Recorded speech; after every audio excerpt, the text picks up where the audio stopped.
Genesis chapter 8. But God remembered Noah and all the beasts and all the livestock that were with him in the ark. And God made a wind blow over the earth, and the waters subsided. The fountains of the deep and the windows of the heavens were closed. The rain from the heavens was restrained, and the waters receded from the earth continually. At the end of 150 days, the waters had abated.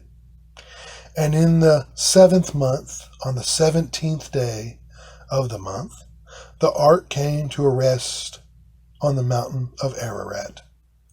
And the waters continued to abate until the 10th month. In the 10th month, all the first day of the month, the tops of the mountains were seen.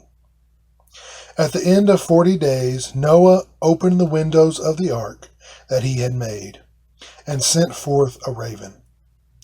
It went to and fro until the waters were dried up from the earth. Then he sent forth a dove from him, to see if the waters had subsided from the face of the ground. But the dove found no place to set her foot, and she returned to him to the ark, for the waters were still on the face of the whole earth. So he put out his hand and took her and brought her into the ark with him. He waited another 7 days, and again he sent forth the dove out of the ark. And the dove came back to him in the evening, and behold, in her mouth was a freshly plucked olive leaf.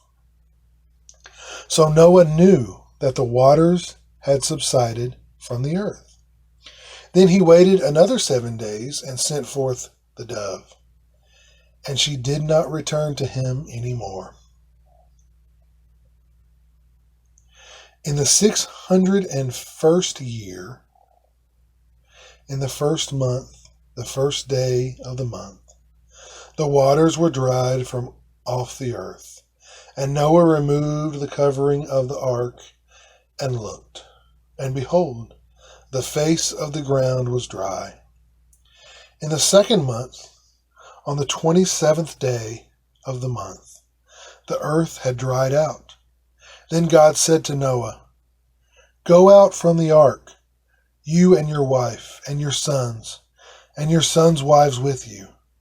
Bring out with you every living thing that is with you of all flesh, birds and animals, and every creeping thing that creeps on the earth, that they may swarm on the earth, and be fruitful, and multiply on the earth."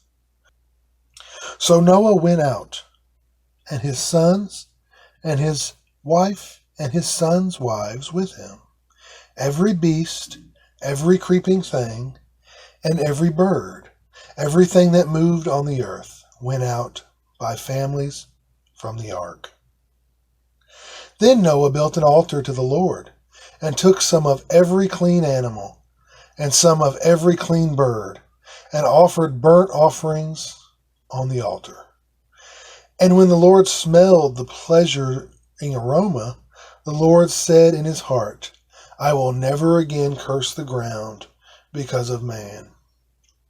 For the intention of man's heart is evil from his youth. Neither will I ever again strike down every living creature as I have done. While the earth remains, seed time and harvest, cold and heat, summer and winter, day and night shall not cease."